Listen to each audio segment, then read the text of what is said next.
Buenas tardes a todos y todas. Gracias por conectarse a esta sesión de la Asociación de Bioética y Derecho, organizada también por el Máster en Bioética y Derecho de la Universidad de Barcelona. Como es habitual por estas fechas, saben que aquí en este lado celebramos San Jordi, San Jorge, que es un día precioso aquí en Cataluña y en Barcelona. Ayer las calles estaban llenas de rosas y de libros y con motivo de este día, la resaca de San Jordi, pues vamos a, el día después, ¿no? El 23-24, vamos a tener el placer de hablar, tratar y analizar el libro del doctor García Aznar, que es profesor del Máster en Bioética y Derecho, que en su momento también fue alumno y que, como siempre, con su especial toque y sensibilidad ha tratado un tema que es la muerte y cómo durante pues, ese proceso nos tenemos que preparar y seguramente mucho antes y tener en cuenta una serie de cuestiones que él nos comentará. Particularmente creo que es un libro muy recomendable y además de una persona que es nefrólogo, que acumula muchos años de experiencia, que ahora con la perspectiva que le permite, ¿no? el tiempo y el haber estado en primera línea, pues ha tratado esta cuestión. No sé si alguno de ustedes han tenido la oportunidad de leerlo, pero si no, se lo recomiendo. Y también, antes de dar paso al doctor García López, que será quien moderará la sesión desde la Asociación de Bioética y Derecho de Exalumnos, y que también es profesor del máster y miembro del observatorio y antiguo alumno, pues decirles que estamos a punto de abrir la 28 edición del máster en Bioética y Derecho, que ya son muchas ediciones y que este año estamos celebrando el 30 aniversario del observatorio para que ustedes lo sepan, difundan también si entre sus colegas o conocidos hay interés, puesto que estamos en un momento en el que también se van a abrir becas y vamos a, bueno, hacer un año más, que el tiempo pasa volando y de la mano de distintas personas con distintos intereses y siempre potenciando este debate inter y multidisciplinar que nos caracteriza como grupo y también como máster, ¿no? Una comunidad de conocimiento pues, que nos reúne hoy para eso, para centrarnos en el análisis de un libro. Muchísimas gracias, doctor García, muchísimas gracias, doctor García López, por estar aquí. También está Yasmina Soto, a quien agradezco la gestión, organización y, por supuesto, la disposición a coordinar. Los micrófonos estarán apagados, el chat estará disponible y si luego en la última parte podemos tener un debate, pues también será moderado con su ayuda. Muchísimas gracias. Sean bienvenidos y bienvenidas. Adelante. Muy bien, muchas gracias, Itziar. Bienvenido, Andreu. Y bueno, en primer lugar, mi enhorabuena por el libro sobre la muerte y el morir, informados, pensados y hablados. Yo creo que es una puesta al día muy buena de las cuestiones éticas más relevantes relacionadas con el proceso de morir. Constituye una guía de consulta muy útil para todos los interesados y pese a su brevedad, contiene todo lo importante relativo a las cuestiones éticas relacionadas con el morir. Habla del proceso de morir, de los derechos y necesidades de los ciudadanos al final de sus vidas, del documento de voluntades anticipadas o de instrucciones previas, de la eutanasia y del suicidio médicamente asistido y del buen morir. Me ha gustado mucho, por lo novedoso para mí personalmente, la formulación de los derechos y necesidades de los ciudadanos al final de la vida. Eh, Paso a enumerar rápidamente: a ser tratado como un ser humano hasta el momento de la muerte y a ser cuidado por personas sensibles y competentes, a la verdad y una verdad entendible, a no conocer, a rechazar un tratamiento, a ser liberado del dolor y el sufrimiento, a cuidados paliativos, a la atención a la dependencia, a mantener la esperanza y poder expresar sus sentimientos y creencias sin ser juzgado por ello, a recibir ayuda para sí mismos y sus familias para afrontar la muerte, a morir en paz y dignidad, a no morir solo y a que su cuerpo sea tratado con respeto después de la muerte. Bien, yo había preparado unas preguntas, Andreu, en 4 bloques: un bloque más o menos general, luego otro bloque de sobre el documento de voluntades anticipadas, otro bloque sobre la eutanasia y el suicidio médicamente asistido, Y por último, pues un bloque sobre cuestiones ya más conceptuales de bioética. Si te parece, pues empezamos. Pues sí, gracias por la invitación y adelante. Muy bien, pues empezamos. La primera pregunta. A lo largo de todo el libro queda latente siempre la diferencia entre morir y la muerte. ¿Podrías explicarla? Sí, la muerte es, siendo clínico, el cese de las actividades vitales de forma irreversible, ¿no? Esta muerte puede llegar de forma por ella misma, ¿no? Un ictus, o al final una muerte natural al final de un proceso, o causada pues aplicando la LORE o una sedación en la agonía, ¿no? Pero estos son un instante y son unos días cortos, ¿no? Pero hasta llegar ahí hay un tiempo, un proceso en que la persona va experimentando un deterioro, un aumento de su fragilidad, de su vulnerabilidad, en que los objetivos cambian, ¿no? Tendemos más a cuidar que a curar, eh, que hay que atender también las necesidades de su entorno, que están viviendo ese proceso de morir, ese decaimiento, ese apagarse, ¿no? De esa persona que está muriendo, ¿no? Atender todas esas situaciones, ¿no? Si solo estamos atentos al momento de la muerte, estamos llegando tarde. O sea, estamos olvidando toda una serie de cosas que hay que hacer para que esa persona llegue al final de su vida en buenas condiciones, o sea, que viva lo mejor posible, con la mejor calidad posible, ese final de su vida, ¿no? Por eso decimos que el morir es un proceso que puede durar pues, un mes, dos, depende, ¿no? De lo que lo lleve, y la muerte es un instante, más o menos largo, ¿no? Pero un instante, ¿no? Y es importante casi más prestar atención. Si hacemos bien el proceso, haremos bien una buena muerte. Si el proceso no se cuida, la muerte no será buena. Eh, Hablas de una muerte digna, una muerte apropiada. ¿Qué es una buena muerte? Bueno, yo pienso que es difícil definir qué es una buena muerte, porque dependerá mucho también de cada persona, ¿no? Hay gente que dice, es que yo me gustaría irme a dormir y no despertarme. Otros dirán, yo prefiero estar rodeado de los familiares. Hay gente que he conocido yo que ofrece su sufrimiento pues a su Dios, ¿no? Y esos consideran su buena muerte, ¿no? Yo diría que cuáles son las cosas que ayudan a una buena muerte, más que qué es una buena muerte, ¿no? ¿Qué cosas ayudan a una buena muerte? Pues de entrada, pues que los síntomas estén tratados, que estén controlados. Los síntomas no son solo el dolor, son la disna, el ahogo, es el prurito a veces, o las, las úlceras bucales, o el restreñimiento, ¿no? O sea, un buen tratamiento de los síntomas. Es también el no sentirse solo, ¿no? Hay personas que mueren solas, o porque nadie los quiere acompañar o no tienen quien les acompañe, ¿no?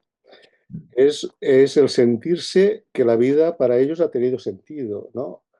Yo recuerdo cuando murió mi madre, esto es personal, pero pienso que vale la pena, ella decía, yo me muero satisfecha, o sea, satisfecha de cómo he vivido, ¿no?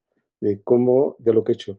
Y tuvo sus penurias y sus malos momentos, pero al final murió satisfecha. O sea, una buena muerte, ahora definámoslo un poco, es un control de síntomas, pero también cómo hemos afrontado la vida y nosotros. Si nosotros nos morimos enfadados con el mundo, amargados, pues no vamos a tener una buena muerte.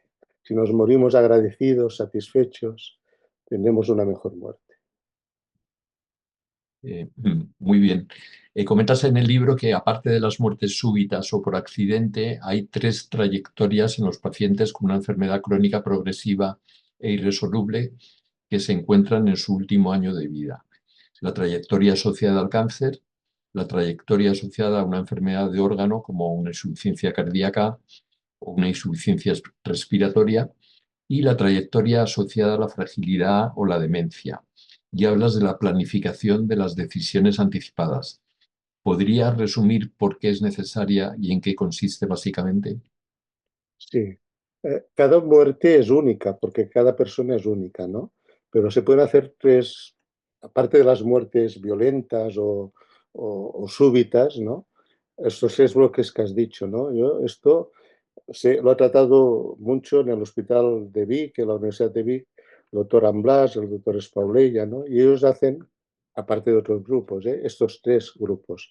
¿Por qué son diferentes, no? La gente que muere por cáncer suele tener una zona, un tiempo, con todas las variantes y excepciones que queramos citar, ¿eh? Un tiempo estable, mantenido y una caída brusca. La enfermedad de órgano, una cirrosis hepática, una insuficiencia cardíaca, suele haber un deterioro progresivo con crisis de agudización que se recuperan en parte y un final brusco. Las demencias suele ser un deterioro, una caída continua, ¿no? Es la vela que se va apagando, el ocaso, el crepúsculo. Entonces, saber esto nos va a indicar qué acciones podemos hacer, ¿no? Y entonces es la planificación de decisiones anticipadas, que yo creo que es un complemento del documento de voluntades anticipadas. O sea, en el documento de voluntades anticipadas nosotros preveemos lo que desearemos que se nos trate cuando no podemos decidir, pero quizás estamos decidiendo muchas veces sin saber qué patología nos va a acontecer. En cambio, cuando nosotros hacemos una planificación de decisiones anticipadas, lo que estamos haciendo, por ejemplo, una ELA, una persona se diagnostica una ELA. Eh, yo si ahora me diagnosticara una ELA, tendría que plantearme cambiar de domicilio, por ejemplo, porque no tengo ascensor. O si me diagnostican una insuficiencia renal, se me planteará qué tipo de diálisis tengo que hacer, hemodiálisis, peritoneal y la hemodiálisis, si en caso, en domicilio. Entonces, la presión de decisiones anticipadas consiste en que la persona, en base de una patología determinada, prever que la persona, su entorno, qué cosas van a acontecer, qué problemas se puede presentar para ir preveyéndolos, ir procurando que estos problemas sean lo más leves posibles, lo más tratados posibles, ¿no? La prevención de decisiones anticipadas puede plantear también, evidentemente, no, quizás no al inicio, en una ELA, plantearse si llegado el momento de una traqueostomía vamos a hacerla o no. Porque ir pensando, ¿no? ¿Qué me va a suponer? O sea, hablarlo, comentarlo con el paciente, tendría ayuda en una insuficiencia renal, pues decidir un acceso vascular o planear una cosa que es difícil en los momentos finales de la vida de tratar. Yo aceptaría una sedación. ¿Usted aceptaría una sedación en la agonía? ¿Sabe que va a perder la conciencia? Evidentemente, eso no hay que tratarlo en el momento inicial. Todo tiene su tiempo, ¿no? Una información continuada, mantenida, acorde a las necesidades del paciente. O sea, el derecho a la información se respeta cuando se ajusta a la necesidad de información que necesita el paciente, a su lenguaje, a su forma de ser. O sea, y planificar esas acciones en función de todo ello, ¿no? No sé si contesto bien tu pregunta o matizo alguna cosa más. No, me parece que está muy bien, Andreu. Mm, Hablas de que algunos centros disponen de asistencia espiritual laica para las personas que lo solicitan. Todos conocemos la asistencia religiosa, al menos la católica en España, y me imagino también en América Latina. Pero ¿en qué consiste esa asistencia espiritual laica para personas no religiosas? Sí, parece que un oxímoron, ¿no? Hablar de espiritualidad laica, ¿no? Porque tenemos relacionadas la espiritualidad con la religión, pero no es así, ¿no? Las personas, no sé, la bondad, el sentirse solidario, el sentirse cercano a lo que decía un escritor latino, que no recuerdo el nombre, decía, todo lo humano no me es ajeno, ¿no? Eh, Esto indica una espiritualidad, ¿no? A las personas hay, en el libro hay un dibujo de Mafalda con una tirita y dice, ¿cómo se pone esto en el alma? Ah, ¿cómo se engancha esto en el alma, no?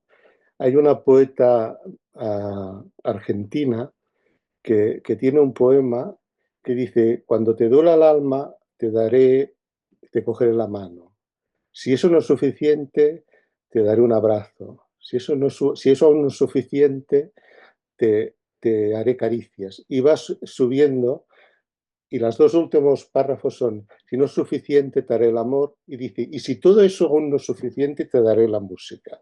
Bien, la música es un acompañamiento espiritual, ¿no? Remueve los recuerdos, los sentimientos, las emociones. Eso está más allá de la religión. Entonces, he citado esto porque en Manresa, supongo que en otros centros también, el PADES, tienen una musicoterapeuta que cuando yo me enteré, de entrada no entendía. Luego llegué a comprender por qué tienen una musicoterapeuta. O sea, entendemos que los equipos de soporte al final de la vida, pues haya un médico, haya la trabajadora social, haya un psicólogo, y el musicoterapeuta, ¿qué hace? Pues va al espíritu, a la emoción, ¿no? Y el acompañamiento espiritual es, bueno, no, es el acompañamiento también, o sea, personas que quizás necesitan hablar con alguien y que eso no lo pueden hacer con las personas de su entorno, porque igual piensan diferente o no lo tienen, o ves a saber, miles de circunstancias, ¿no? O sea, acompañamiento y escucha sobre todo también, ¿no? Yo entiendo, lo entiendo de esta manera, ¿no?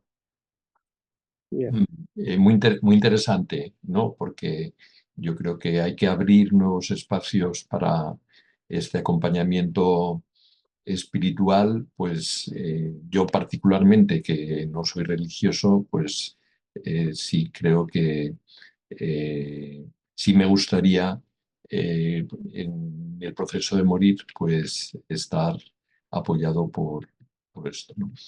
Eh, Podemos pasar al bloque de el documento de voluntades anticipadas y tenía dos preguntas. La primera, en el documento este de voluntades anticipadas o instrucciones previas, es decisivo el papel del representante y también del representante suplente. ¿Podrías comentarlo? Sí, los documentos de voluntades anticipadas cada vez están más desarrollados y hay una serie, cualquier documento, no sé, el de la DMD o el de la Comité de Bioética de Cataluña o los que tengan en otros lugares, en otros sitios, ¿no? Suelen haber una serie de casillas que puedes marcar y cada vez se define más los deseos de la persona, ¿no? También hay espacios para escribir cosas que no estén marcadas en las casillas que salen en el formato impreso, ¿no? Pero claro, no podemos prever todo, ¿no? Entonces es importante una persona que nos conozca nuestros valores y que actúe, que nos defienda en situaciones que no estén previstas o que sean dudosas en un documento de voluntades anticipadas. O sea, que sea nuestra voz cuando nuestra voz ya no existe, ¿no?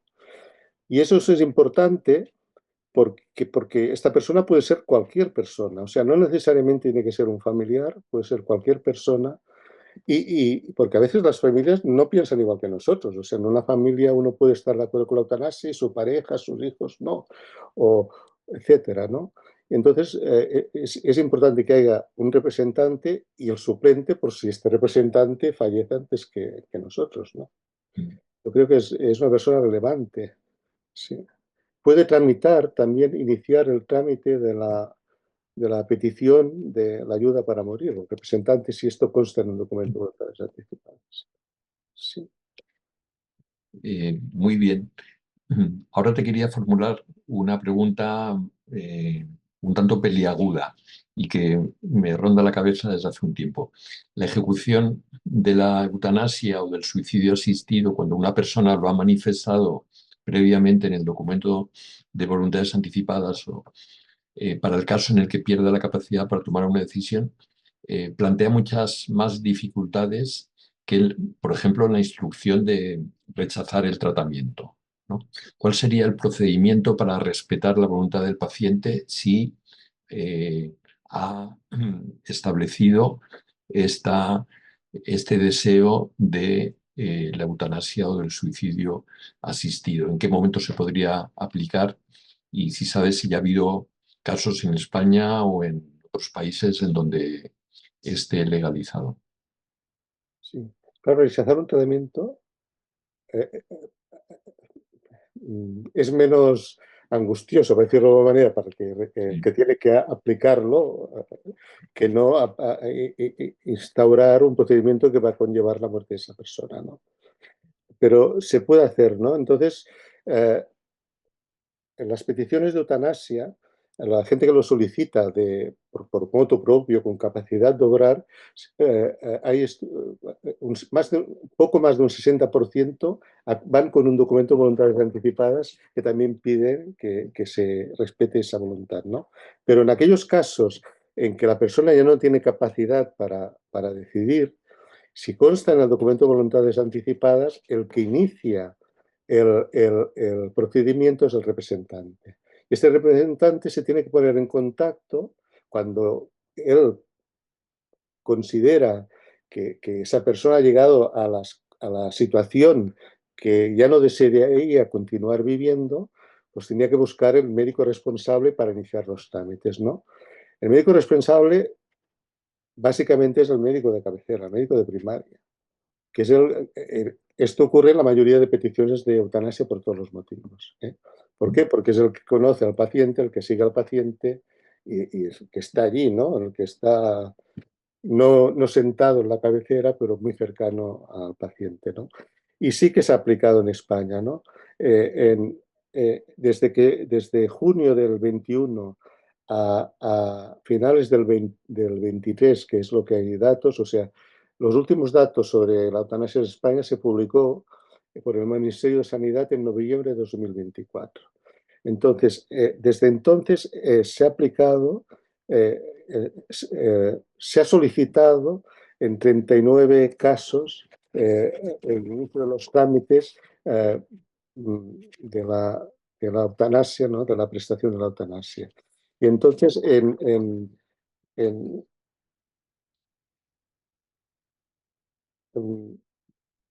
si no recuerdo mal, de estos casos, eh, creo que eran más de 20 que fueron aceptados. Ahora estoy hablando de memoria, que fueron aceptados su tramitación y seguir con ello, ¿no? Pues sí.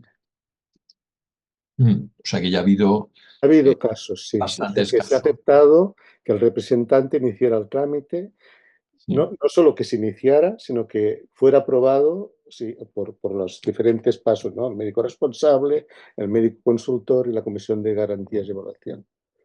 No te puedo decir si más en una comunidad que en otra, pero en el registro del Ministerio de Sanidad constan que esto ha sido así. Y posteriormente, que una vez aprobado, pues que se ha ejecutado Se ha esa. ejecutado la prestación, sí. Muy bien. Bien, pasamos ahora a preguntas relacionadas con la eutanasia y el suicidio médicamente asistido. Eh, la primera, una de las confusiones mayores sobre la eutanasia proviene de la oposición entre los cuidados paliativos y la eutanasia, cuando, como insistes en el libro, se trata de dos cuestiones completamente compatibles. ¿Podrías explicarlo más? Sí, son compatibles y necesarias las dos. Yo creo que esta guerra entre cuidados paliativos y eutanasia es más una guerra ideológica que clínica. O sea, los cuidados paliativos son un derecho universal al que debería poder acceder todo el mundo, ¿no? Uno de los objetivos de la medicina, ya antiguo, ¿no? Cuando el informe del Hastings Center, ¿no? Hablaba de que no es un objetivo de la medicina vencer la muerte, pero sí que es un objetivo de la medicina cuidar a aquellas personas que no pueden ser curadas y procurar una muerte plácida, ¿no? No, evidentemente, esta muerte plácida no se estaban refiriendo a la eutanasia, sino a otros síntomas, ¿no? Bien, entonces, murieron en España en el año 23 más de 400.000 personas y se realizaron en ese tiempo 334 eutanasias. O sea, el porcentaje de eutanasias, de gente que murió por eutanasia en España en ese periodo, en el año 2023, fue del 0,07%. O sea, que es un porcentaje mínimo, ¿no? Entonces, si miramos la los datos de cuidados paliativos, en el año 2019 se recomienda que tienen que haber 2 unidades de cuidados paliativos por 100.000 habitantes, una de nivel hospitalario y una de nivel domiciliario, ¿no? 2 por 100.000 habitantes. España en el 2019 contaba de 0,6 unidades por 100.000 habitantes. Y en la reunión que hubo en Salamanca en 2023 se constató que los cuidados paliativos llegaban solo a un 40% de la población. O sea, las personas que hablan de los cuidados paliativos tienen cierta razón en defender que si existieran unos buenos cuidados paliativos, habría mucha más gente que moriría plácidamente que si no existen, ¿no?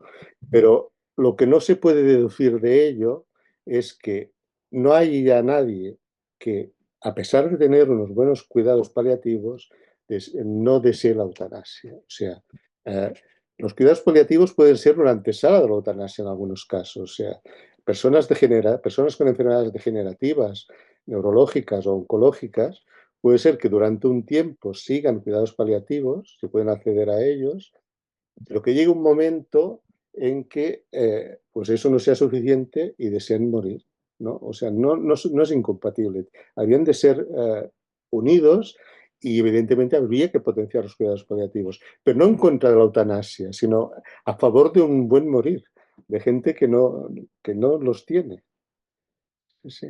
Sí, efectivamente, has comentado las desigualdades regionales que hay tan importantes en España en la prestación de los cuidados paliativos, pero si no estoy equivocado, Cataluña es probablemente uno de los lugares donde más cobertura hay de los cuidados paliativos, que yo creo Yo que lo es... último que había leído era superior al 60% en Cataluña. Eso es. Y también es uno de los lugares en donde más éxito ha tenido la Sí, ley, la LORE, ¿no? Es decir, donde más también. Sí, prestaciones de eutanasia y suicidio medicalizado hay, ¿no? Lo cual, pues, refuerza que son dos aspectos complementarios, ¿no? exactamente, sí, sí. Una cosa no ha conllevado, o sea, a pesar de haber un porcentaje alto de cuidados paliativos, también hay un porcentaje alto, relativamente alto, ¿no?, de peticiones de eutanasia, ¿no? O sea, Sí, una sí, cosa no contradice la otra. Sí, sí. eso es. Muy bien. Dices en el libro que la eutanasia no hay que confundirla con el rechazo al tratamiento, ni con la sedación en la agonía, ni con el homicidio por compasión. También comentas muchos equívocos y malentendidos, algunos maliciosos, ¿no? Querría que comentaras en concreto dos: que la eutanasia abre la puerta a que sean eliminadas personas con demencias, ancianas o discapacitadas en contra de su voluntad, y una cuestión ya más conceptual, que la eutanasia colisiona con el derecho a la vida. Sí. Claro, la eutanasia eh, eh, bien arrastra una mala fama, ¿no? Que se debe en parte, aparte de las condiciones religiosas, las mentalidades religiosas, ¿no?, que quizás diga algo después, durante el nazismo, bajo el nombre de la eutanasia, se Mm. procedió a exterminar a personas, miles de personas con diversidad funcional, ¿no? Entonces uno atribuye la eutanasia, bueno, van a matar a toda la gente que molesta, que produce gasto, que nos vamos a desembarazar del abuelito, de todos, ¿no?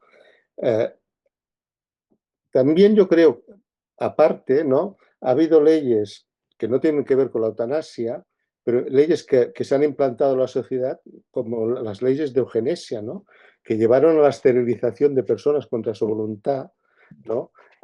Bien porque consideraban que eran disfuncionales y no querían que procrearan, o incluso para eliminar algunas razas concretas, ¿no? Los lapones en Australia, bueno, más en estos diferentes sitios, ¿no?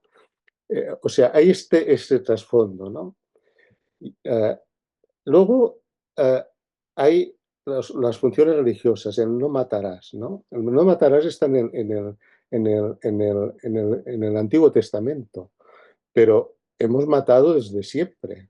Lo que pasa es que hemos matado bajo la protección del Estado o de la religión, ¿no? La pena de muerte, la guerra o bien la defensa propia, ¿no? Entonces, el Estado se atribuye, o la religión, en qué condiciones consideremos que no es tan malo matar, ¿no?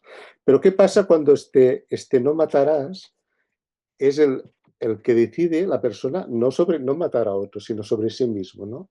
Esto ya no gusta tanto, ¿no? Al poder, ¿no? Entonces prohibimos, no dejamos que la gente se manifieste, ¿no? Y entonces se aduce el derecho a la vida, ¿no? El derecho a la vida, pero claro, el derecho a la vida no es una obligación a la vida. El derecho a la vida podemos entenderlo como el derecho a vivir de acuerdo con nuestros valores y a que nadie nos la quite, pero que no nosotros estemos obligados a vivir, ¿no? Yo creo que estas cosas son las que influyen, ¿no? Se dice, bueno, es que la gente que accede a la eutanasia desprecia la vida, ¿no? No tienen valores. No, no, no. Eh, eh, en estos años que se ha aplicado la eutanasia, 91 personas han sido donantes de órganos. O sea, 91 personas, 250 personas se han beneficiado de las donaciones de estas 91 personas. 250 personas han mejorado su vida por estas personas que decidieron que su vida ya no deseaban continuar, pero que desearon con las donaciones que otras personas pudieran vivir mejor, ¿no? Mejoraran su calidad de vida. O sea, el que hace la eutanasia no desprecia la vida, quiere vivir, ama la vida, pero considera que su momento ya acabó, ¿no? Y considera que no puede ser obligado a continuar viviendo. Sí, en ese sentido, yo que también he sido nefrólogo como tú, Sí, pues recuerdo que en una época, pues corría el bulo de que las donaciones de órganos pues se estaban estimulando, eh, bueno, también de alguna forma con fines espurios, ¿no? Que se establecía una muerte cerebral pues para sacar órganos y que se estaba privando al donante de un tratamiento que le pudiera eh, dar la vida, ¿no? beneficiar. Pues eso es algo que es un Era un disparate, ¿no? bulo, sí, era malicioso, sí. Sí, sí.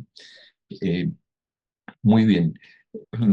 Eh, una cuestión ya relacionada con la actualidad. Hace poco en Cataluña, en dos casos distintos, en una mujer de 24 años y en un hombre de 54, sus padres han recurrido ante los tribunales decisiones favorables a la práctica de la eutanasia o el suicidio asistido aprobadas por la Comisión de Garantías y Evaluación. En uno de estos casos ha sido la Asociación Ultracatólica Abogados Cristianos quien ha amparado el recurso. El Tribunal Constitucional, en su sentencia 19/2023 de 22 de marzo, que aborda la constitucionalidad de la ley de eutanasia, deja abierta la posibilidad de someter a control jurisdiccional las decisiones favorables a la práctica de la eutanasia o el suicidio asistido, pero con arreglo, y en esto estoy citando un artículo que publicó hace unos días en El País José Antonio Martín Pallín, que dice que con arreglo a la ley regulatoria de la jurisdicción contencioso administrativa, solo podrían recurrir estas decisiones los que acreditasen un interés legítimo, siempre que se protejan los derechos fundamentales en el proceso. Entonces, yo pregunto, ¿tienen los padres de hijos mayores de edad un interés legítimo para recurrir? ¿Tienen los padres derecho a interferir en una decisión de sus hijos mayores de edad sobre esta materia tan personal? Bien, yo creo que no. Me explico un poco más, ¿no? Pero yo creo que tenemos que entender un poco el contexto de la sociedad que vivimos, ¿no? Somos una sociedad mediterránea en que la familia tiene mucho peso y que hay mucha interrelación. Esto va cambiando, ¿eh? Pero que ha habido desde siempre mucha interrelación entre los diferentes miembros de la familia, ¿no? Entonces, yo creo que puede llegar a ser entendible que no justificable que un padre no desee que su hija muera o su hijo, ¿no? Ahora, eh, también había que entender que cómo es que este padre que tiene ese temor a que su hijo muera, prefiera que esté sufriendo, ¿no? No se entiende, ¿no? Es como una contradicción, ¿no? Y yo creo que hay algo que, o sea, los hijos tenemos que aprender, que nos cuesta aprender a los padres a veces, que no son propiedad nuestra. O sea, los hijos son ellos, ¿no? No son de nuestra propiedad. Y llega un momento en que tienen derecho a elegir y diría más, no quiere decir que las personas estas que han elegido la eutanasia se hayan equivocado, ¿eh? No quiero decir esto. Lo que quiero decir, las personas tienen derecho a equivocarse, tienen derecho a cometer errores y los padres no tienen, evidentemente pueden aconsejar, pero no pueden impedir que los hijos decidan y cometan errores. Evidentemente, no, ya digo, no me refiero a que estas dos personas estén cometiendo un error, sino que no hay la obligación de salvarlos cuando ya son autónomos para decidir. Ser autónomo quiere decir elegir bien, pero también elegir mal. Ya digo, no me refiero a estos dos casos, ¿no? Yo lo que veo aquí detrás quizás es unos intereses, quizás espurios, ¿no? De gente que yo no sé si estas personas pueden estar manipuladas por abogados cristianos o no. Yo me quedará la duda, no puedo afirmarlo, ¿no? Pero son intereses que lo que están añadiendo es un dolor a unas personas que son autónomas, que han sido evaluadas por un médico responsable, un consultor, una dupla, que reúnen los criterios para acceder y que se les está impidiendo acceder a su derecho, ¿no? Y que eso les supone, ya digo, un dolor añadido y que es totalmente injustificable, ¿no? Eh, eh, queremos imponer, estos padres quieren imponer a estas personas su concepto de lo que es la vida, cómo se tiene que vivir, cuando esto bueno, para mí no tiene ninguna justificación. Muy bien. Una cuestión polémica en la Ley Orgánica 3/2021 de regulación de la eutanasia, la LORE, que abogados cristianos en uno de estos casos esgrimió como motivo del- de la denuncia, es si los trastornos de salud mental graves pueden tomarse como padecimientos graves, eh, crónicos e imposibilitantes o como enfermedad grave e incurable. Algunos autores piensan que no. ¿Cuál es tu opinión? Sí, las enfermedades mentales siempre han tenido mala fama, ¿no? Un cáncer, la gente lo ves calvo, una fractura ves el yeso. Las enfermedades mentales cuestan de entender, ¿no? Pero los enfermos mentales sufren y padecen, ¿no? Y yo recuerdo cuando hice el máster, no recuerdo qué profesor fue, que nos hablaba del loco lúcido, lo digo con respeto, ¿eh? O sea, él decía, bueno, es que la persona que tiene una enfermedad mental no quiere decir que siempre esté trastocada, puede tener momentos de capacidad para decidir. Otras personas no pierden su capacidad de decidir con enfermedades mentales, ¿no? Entonces, esto lo leí en la prensa, en el Congreso Nacional de Psiquiatría que se realizó en San Sebastián el año pasado.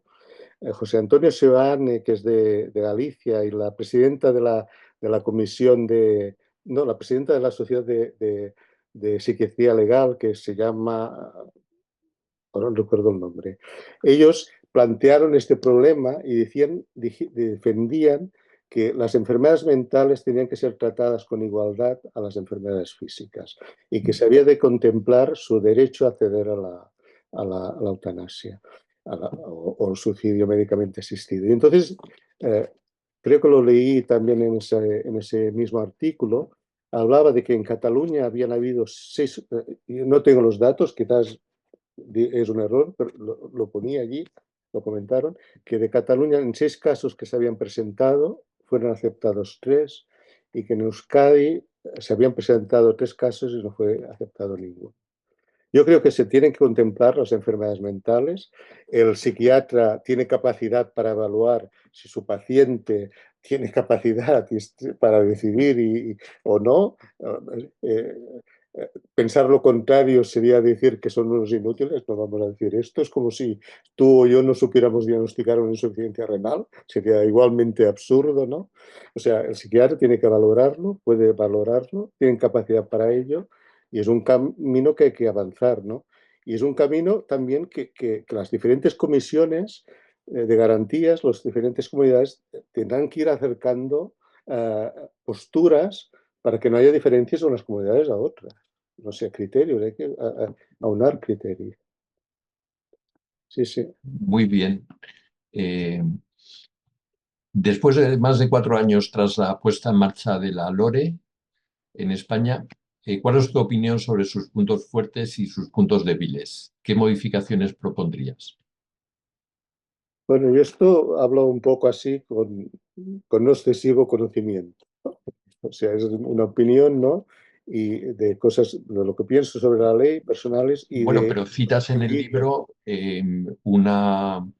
Sí, la una DMD. declaración de la DMD. Sí. Exactamente. O sea, yo hablo un poco sobre lo que he leído sobre las opiniones de la DMD, ¿no?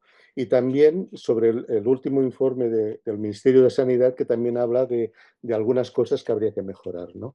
Un momento para que Perdón. los que no sepan, DMD es la Asociación Derecho a Morir Dignamente. Así, sí, bien. Entonces, yo creo que para el país que tenemos es una buena ley, viniendo de donde venimos y la situación que tenemos, ¿no? Para el tipo de cultura. Que es mejorable, pero que como punto de partida es una buena ley. Es una ley que es garantista, tanto para las personas que acceden a ella como los profesionales sanitarios, que se sienten el hecho que lo valide otro profesional, que haya una comisión que la valide, da seguridad al inicio a los profesionales sanitarios, ¿no? Yo creo que da tranquilidad. Esta seguridad y garantía al mismo tiempo se convierte en un problema, porque a veces alarga los términos de la ejecución de la eutanasia, ¿no? O sea, hay casos que el tiempo desde el inicio de la solicitud hasta el final, ¿no? Hasta que se lleva a cabo, hay 70 días. Son muchos días, ¿no? Entonces, esto conlleva, yo creo que habrá que matizarlo, que cerca de un 30% de las personas mueran en ese intervalo, ¿no? Claro, yo tengo una duda aquí que no puedo responder, pero que me planteo, ¿no? ¿Esta gente que muere es por el plazo largo o porque quizá ya estaban en una fase tan avanzada que lo que había que ir es, en lugar de solicitar la eutanasia, a hacer una sedación paliativa en la agonía? No lo sé, ¿eh? No sé responderlo, no lo sé. Quizás si los registros que se hacen fueran que es uno de los problemas que hay también en la ley, ¿no? Los indicadores, el registro que se hacen fueran más escurosos, más cuidados, dieran más datos, quizá permitiría responder esto, ¿no? Otro problema de la ley yo creo que es la carga de trabajo que supone a los profesionales, ¿no? Que muchas veces no son liberados para realizarlo, ¿no? Eh, los profesionales no solo es hablamos del médico, ¿no? Pero no solo es el médico. La eutanasia requiere el médico, la enfermera que pondrá el diálogo previo. Muchas veces es la enfermera, el médico, la trabajadora social, el psicólogo. Esto no sale, pero existe.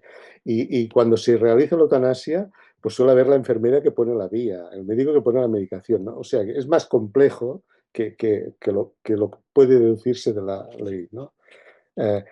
Otra cosa son, por ejemplo, no se conoce los motivos no está registrado los motivos por qué hay denegaciones. No se sabe, no hay un registro. Otras cosas que se dicen son el médico consultor, ¿no? El médico consultor dice la ley que tiene que ser una persona que no esté relacionada con el proceso. Yo esto lo encuentro un poco absurdo.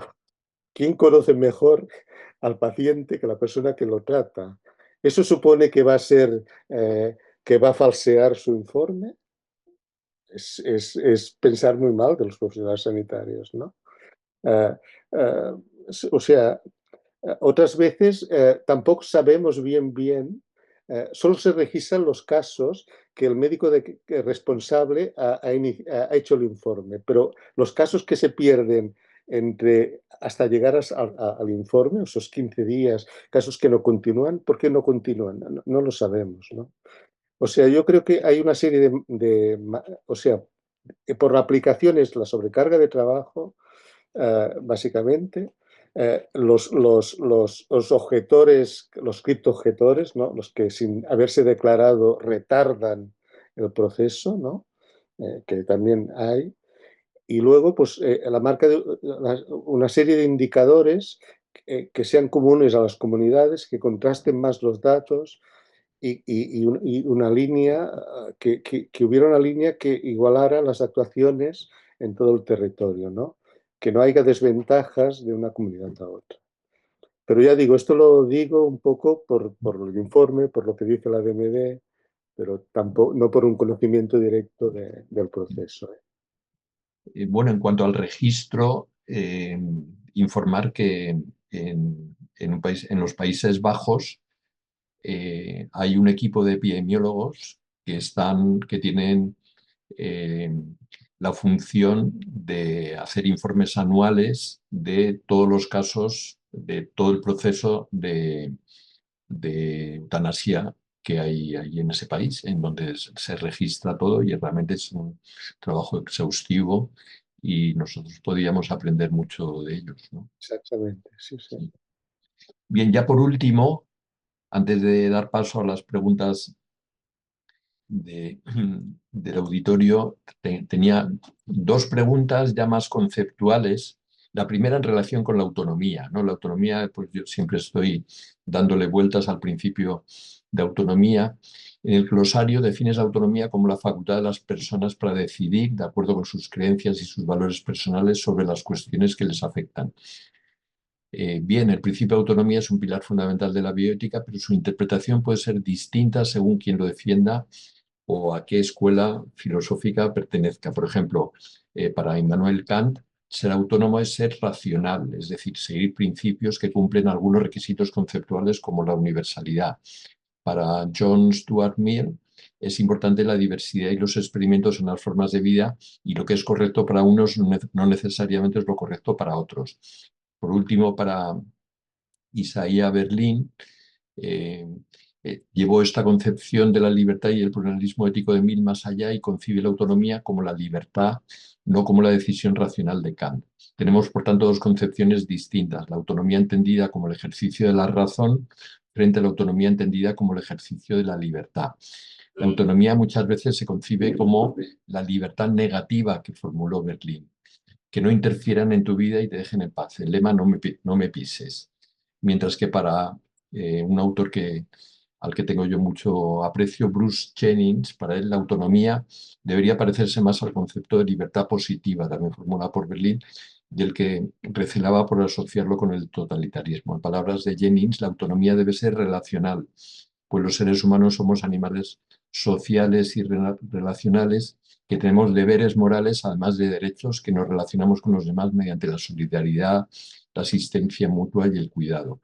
La autonomía entendida como los derechos individuales, la libertad de elección, la privacidad, la independencia, la libertad frente a la interferencia externa, tiene una legitimidad moral indudable, pero también lo tienen otros principios que nos recuerdan nuestra naturaleza social y nuestra interdependencia como seres humanos, la comunidad, la ciudadanía, las obligaciones, las responsabilidades, la reciprocidad, los límites, aspectos todos ellos que reflejan el orden moral de la sociedad y que provienen del hecho de que la identidad humana está atravesada por roles sociales, relacionales y estructuras institucionales. Volviendo a la autonomía en el morir, en el libro dices que podemos entender la autonomía como un ejercicio unipersonal, pero también es posible entender una autonomía en la que la persona comenta y decide conjuntamente con sus allegados más próximos, personas que forman parte esencial de tu vida, de su vida, y con los que posiblemente ya han tomado decisiones ante los problemas que acontecen a lo largo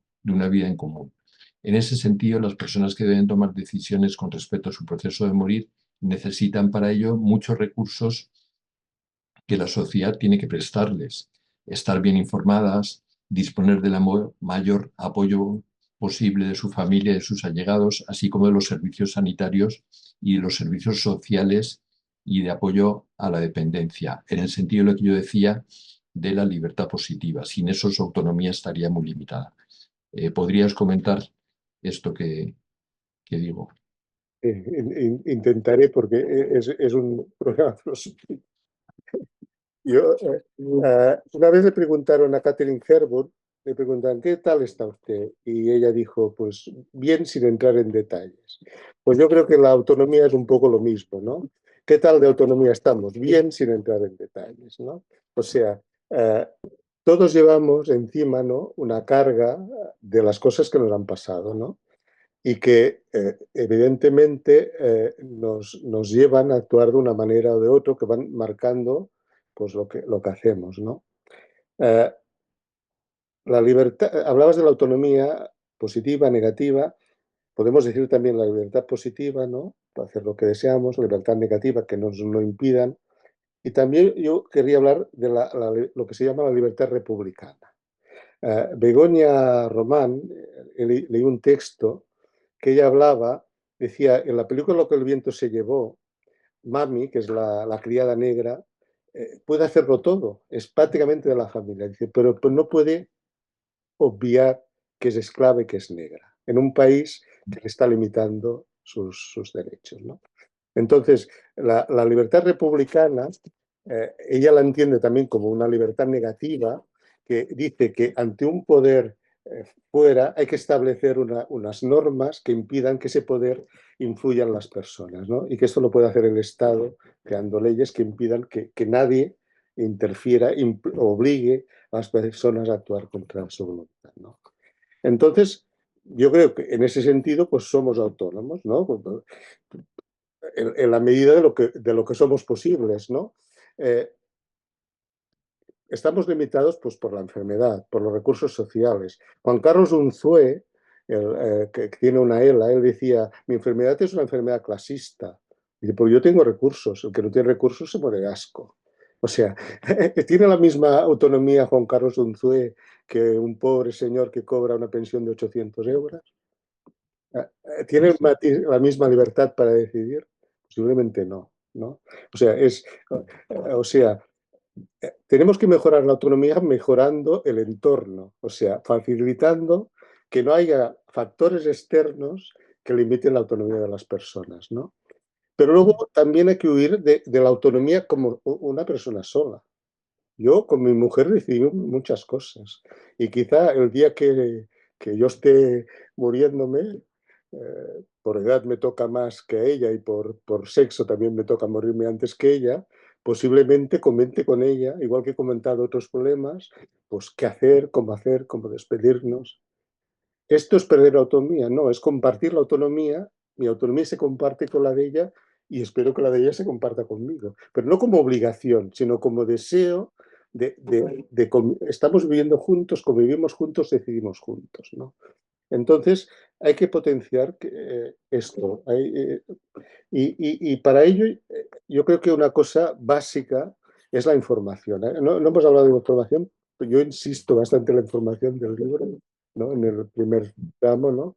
Yo estuve el mes pasado en una reunión que era sobre el final de la vida y una cirujana, ya muy experimentada de muchos años, tuvo el valor, yo digo, pues realmente dice, pero es que nosotros ahora estamos hablando con los familiares más que con el paciente.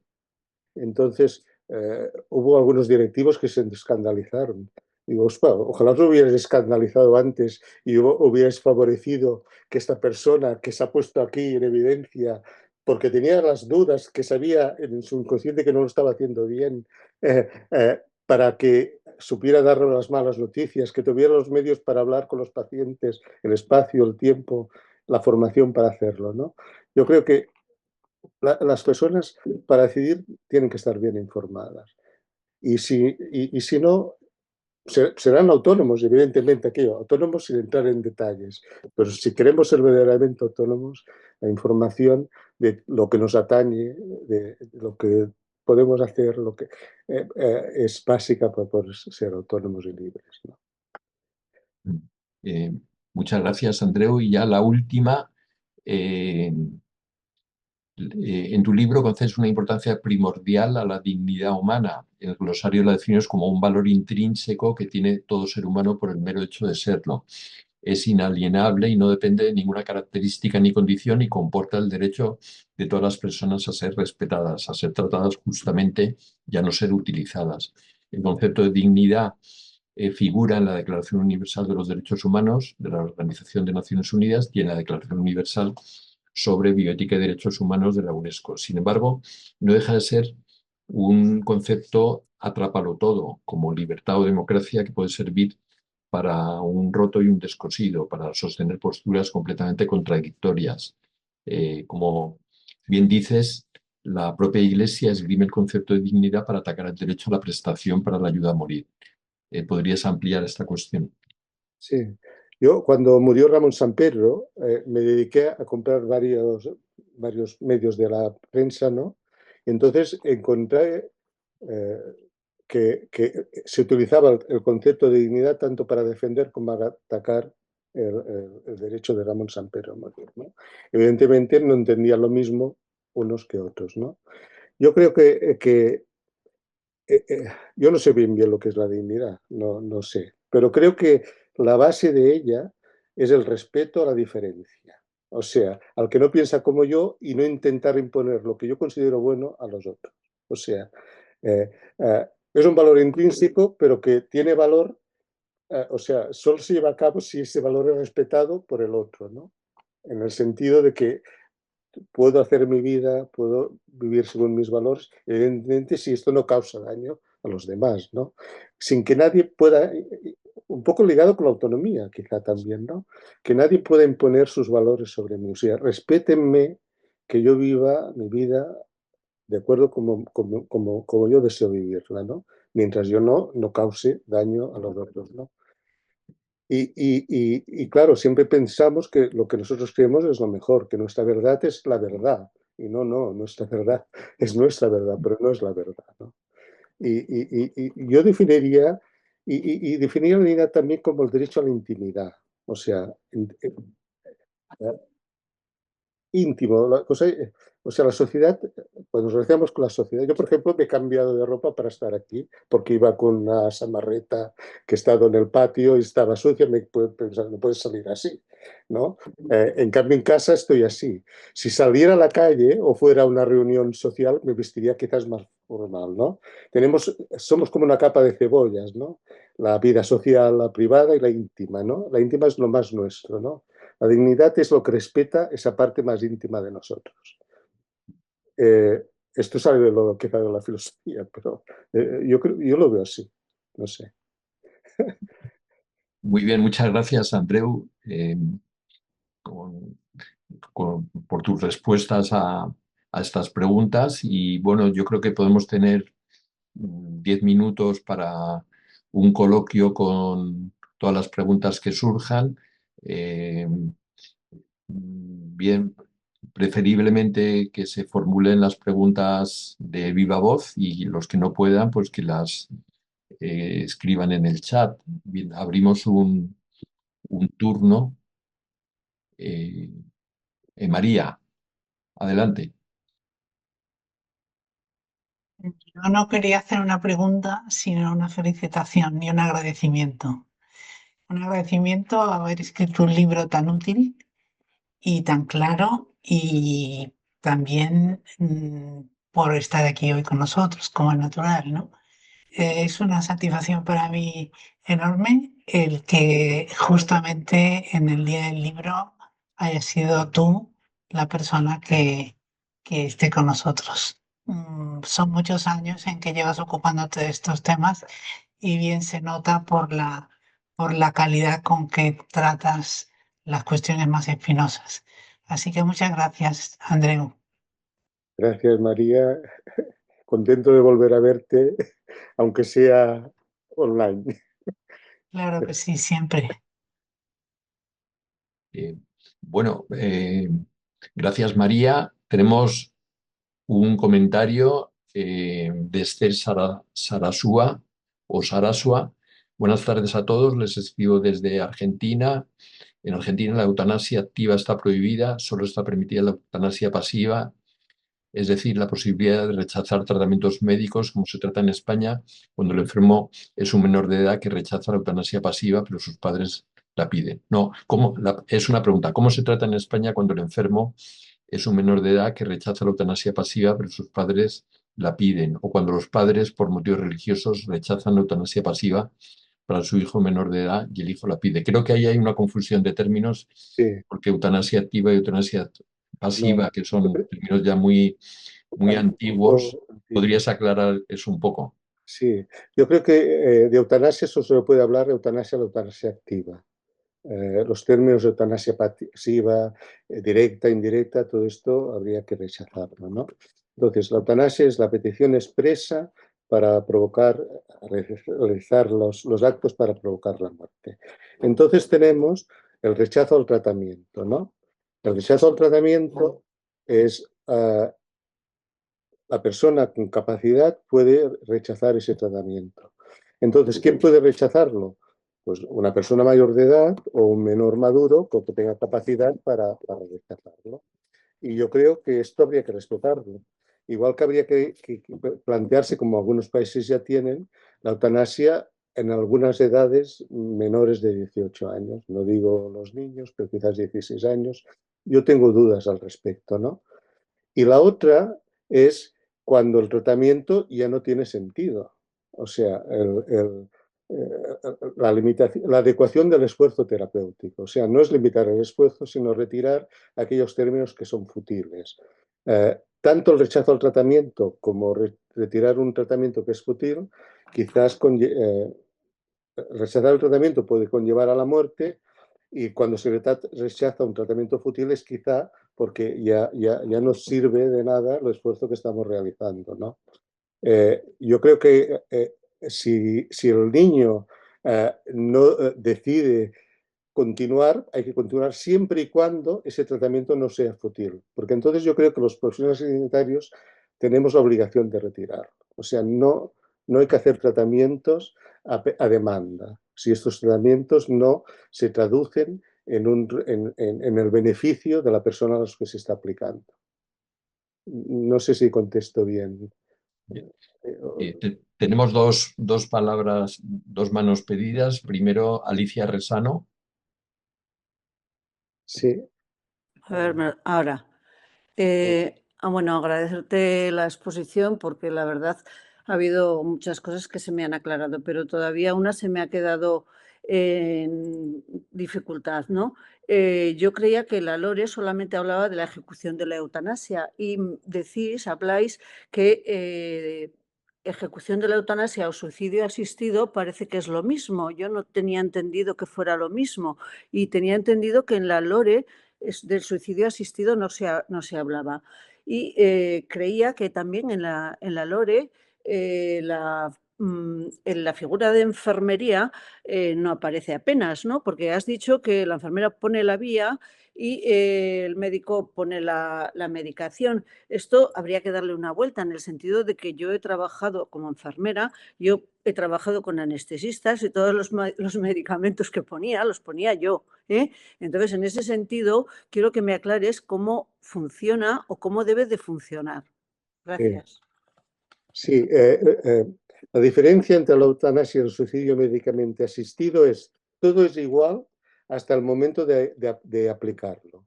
La diferencia es que en la eutanasia, el que aplica la medicación, el que administra la administración es el profesional sanitario, y en el suicidio médicamente asistido, el profesional sanitario está allí y le da la medicación al paciente para que se lo administre.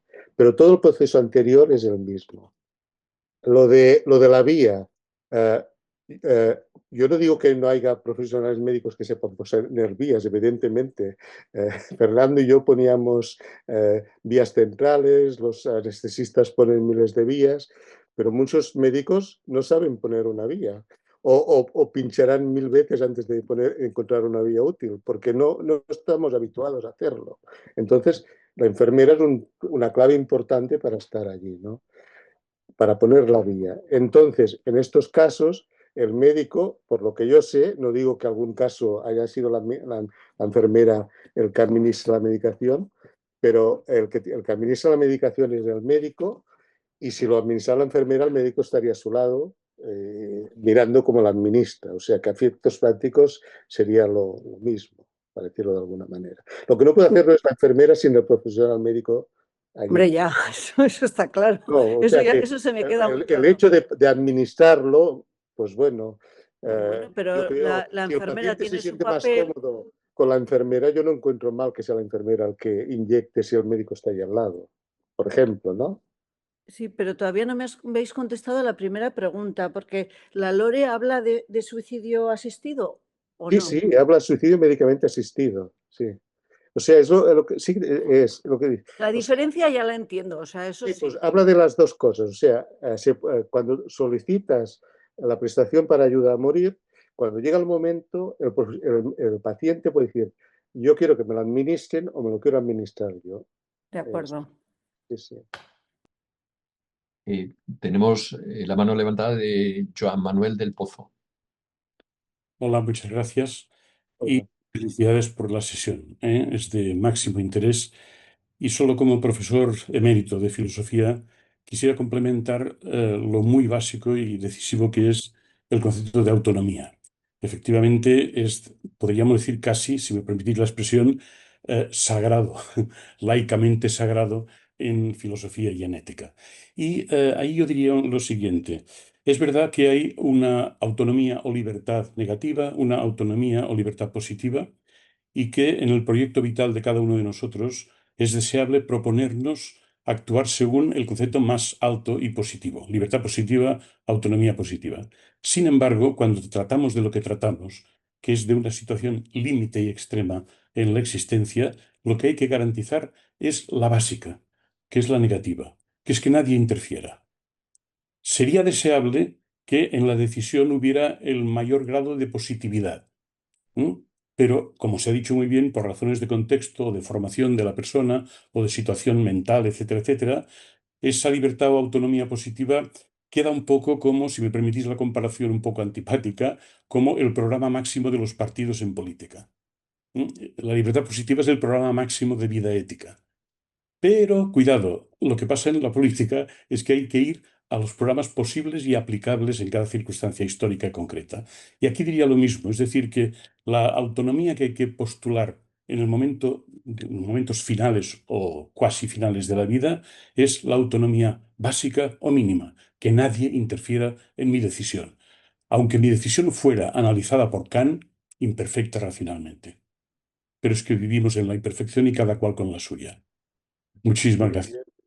Gracias, gracias por la puntualización. Gracias. Teresa Onrubia. Hola, buenas tardes. Muchas gracias por este diálogo, este planteamiento de preguntas que le has hecho. Me ha llamado la atención que has puesto como bastante relevante el papel del representante. Hasta hace poco, yo soy médico intensivista jubilada y hasta hace poco, graso error, me figuraba que era obligatorio que en todos los documentos de instrucciones previas, como los llamamos aquí en Madrid, era obligatorio que hubiera un representante y resulta que no. Quería pedirte tu opinión sobre la utilidad, incluso la validez y cómo se puede, o sea, en un papel que en algunos sitios como en Madrid es rellenar unos cuadraditos, ¿cómo se puede interpretar un documento que es como un examen tipo test sin tener un representante? Incluso la utilidad, ya no solo el valor moral, sino la utilidad, eso. Sí, sí, yo creo no es obligatorio. No, Puede en Madrid por lo recomendarlo. menos no. Yo creo que es altamente recomendable, porque lo que tú dices, yo estoy perfectamente de acuerdo. Hay situaciones que no quedan reflejadas en los cuadraditos estos y que el representante tendría que es bueno, si queremos que se defiendan nuestros intereses, que esté ahí precisamente para aclarar las dudas que se puedan presentar en ese documento, ¿no? Y que yo lo pondría obligatorio, Porque el beneficio de los pacientes, ¿no? De las personas, ¿no? O sea, yo creo que es muy recomendable que esté, porque, a ver, yo qué sé, una persona puede tener una insuficiencia renal, pero igual se muere de un ictus. Yo recuerdo un paciente con una insuficiencia renal, ah, lo digo en el sentido de que no podemos prever lo que nos va a venir, ¿eh? Con una insuficiencia renal que tenía pánico en entrar en diálisis. Decía, no, no, es que no va a entrar por el tipo de enfermedad. No, no, no. Y un buen día se le detectó un tumor cerebral y se murió en un mes. O sea, que hay situaciones que no podemos prever en la salud, en la medicina. Entonces, es bueno que haya un representante para que interprete esas situaciones defendiendo nuestros valores. O sea, estoy de acuerdo contigo que es incomprensible que no esté. A mí es que cuando me enteré de esto me da la sensación que puede pasar con los documentos de instrucciones previas lo que ha pasado a veces con los documentos de consentimiento informado, que es un papel a rellenar y a firmar, no sé, que figura que parece que como que está bien y con eso la administración cubre Queda una satisfecha, necesidad queda sin estar contento. satisfecha. Sí, Sí, los sí. directores de hospital quedan contentos con los documentos de consentimiento informado, aunque no se hayan explicado y el paciente no los haya leído mientras estén firmados, por desgracia. Sí, Es pues una... me alegra que coincidas conmigo en que harías obligatoria la necesidad del representante, porque a mí también me parece muy importante. De hecho, por mi profesión de muchísimos años, hemos estado siempre acostumbrados a hablar con los representantes. En las unidades de cuidados intensivos, muchos enfermos no pueden hablar por sí mismos, no por su enfermedad, sino por nuestras propias actuaciones, ya lo sabes, ¿no? Muy bien, Muchas gracias. gracias a ti. Gracias. Bueno, a ver, Carlos Benítez Pineda plantea en dos ocasiones una pregunta que yo creo que ya has intentado abordar antes. Dice, ¿por qué no enviar a una persona a un hospicio antes de dar sí a la eutanasia? La eutanasia es una forma de ahorro al sistema de salud y al gobierno o una salida al enfermo terminal. Eso lo plantea una vez y luego dice, la eutanasia es un ahorro económico al sistema de salud o una salida al paciente en soledad. ¿Damos por abordar esta cuestión o quieres decir algo, Andreu? No, yo creo que es una opinión de una persona que tiene un concepto de la vida diferente a la que hemos expuesto. Pero bueno, que no se puede imponer a los que piensan diferente, ¿no? Yo creo que lo hemos tratado antes, sí. Sí. Luego, Sonia nos dice, me surge la pregunta tras escuchar estos argumentos, ¿por qué seguimos haciendo protocolos para evitar el suicidio si estas personas han tomado una decisión autónoma para terminar con su vida? ¿No son dignas de respeto? ¿Los consideramos no capaces de tomar esta decisión? Bueno, habría que ver, por ejemplo, en esta reunión de psiquiatría, lo que yo leí, que he comentado de Seoane, la presidenta de la Sociedad Española de Psiquiatría, que hay que diferenciar cuando el suicidio viene de un proceso mental que la persona no está en su momento de capacidad de obrar, ¿no? A cuando es un suicidio racional, ¿no? Entonces, yo recuerdo una persona, que no voy a citar, me explicó hace muchos años que atendieron había una paciente que llegaba al hospital por diferentes intentos de suicidio.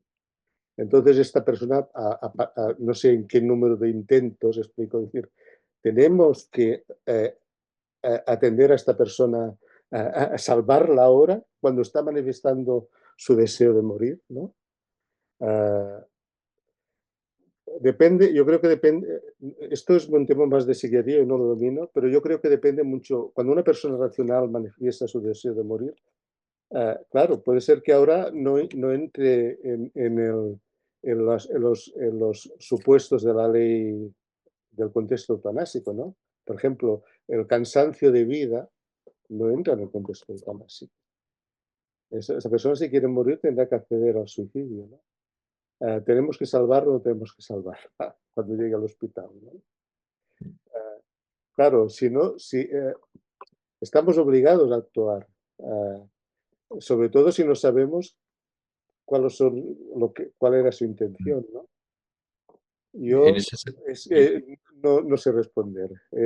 pero en ese sentido, Andreu, Responder. es, es como el rechazo al tratamiento, ¿no? O sea, Sí, en la clínica habitual, una persona puede rechazar el tratamiento, pero tiene que ser después de una información exhaustiva y clara exactamente.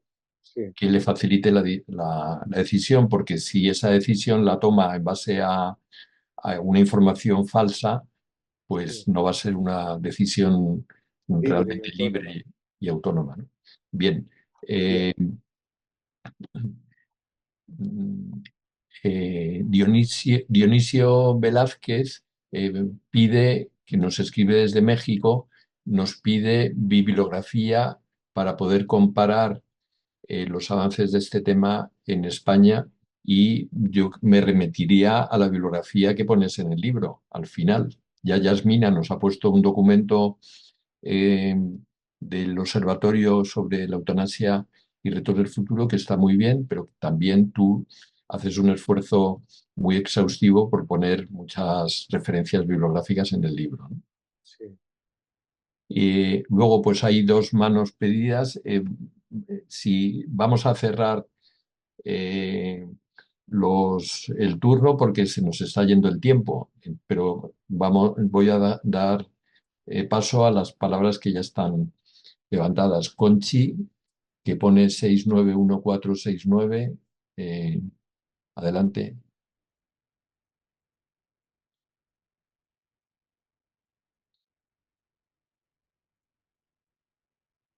Conchi. Bueno, Ángel Medina.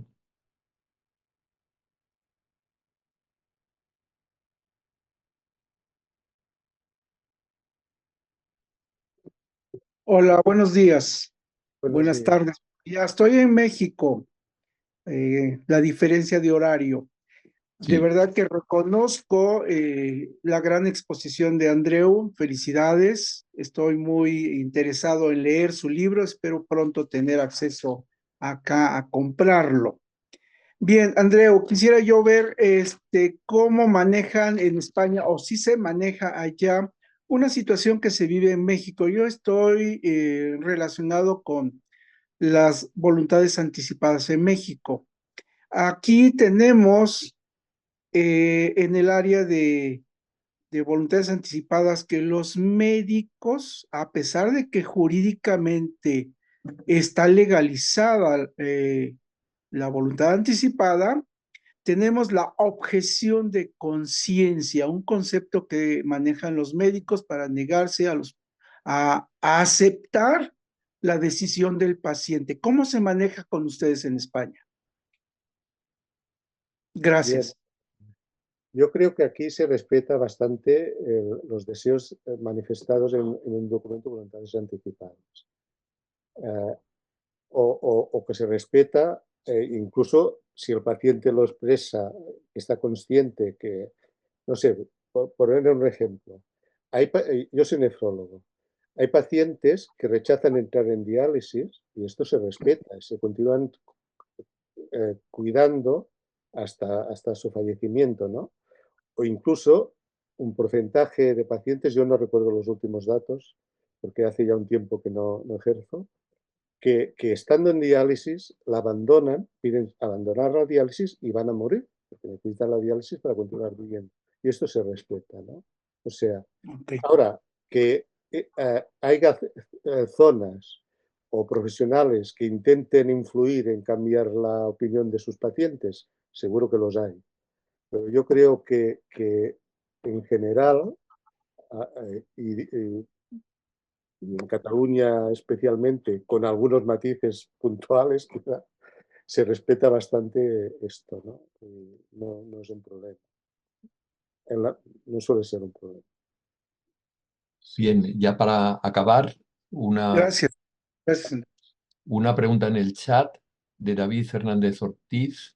¿Debiera reforzarse la seguridad jurídica de los profesionales en el contexto de la LORE? Bueno, yo no conozco que haya habido demandas contra los profesionales por aplicar la, la ley de eutanasia, ¿no? Y por eso decía que era una ley muy garantista por los profesionales, ¿no?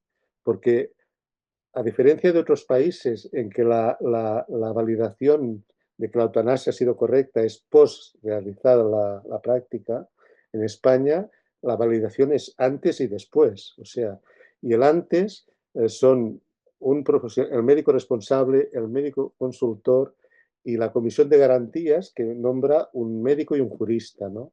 O sea, yo creo que los profesionales están protegidos por la ley aquí, ¿no? Ahora, también pensaba que no pasaría lo que ha pasado con los dos pacientes en Cataluña y está pasando, ¿no? O sea, que yo tengas juicios y los ganes, ¿no? Que dicen, ¿no? Más vale no tenerlos.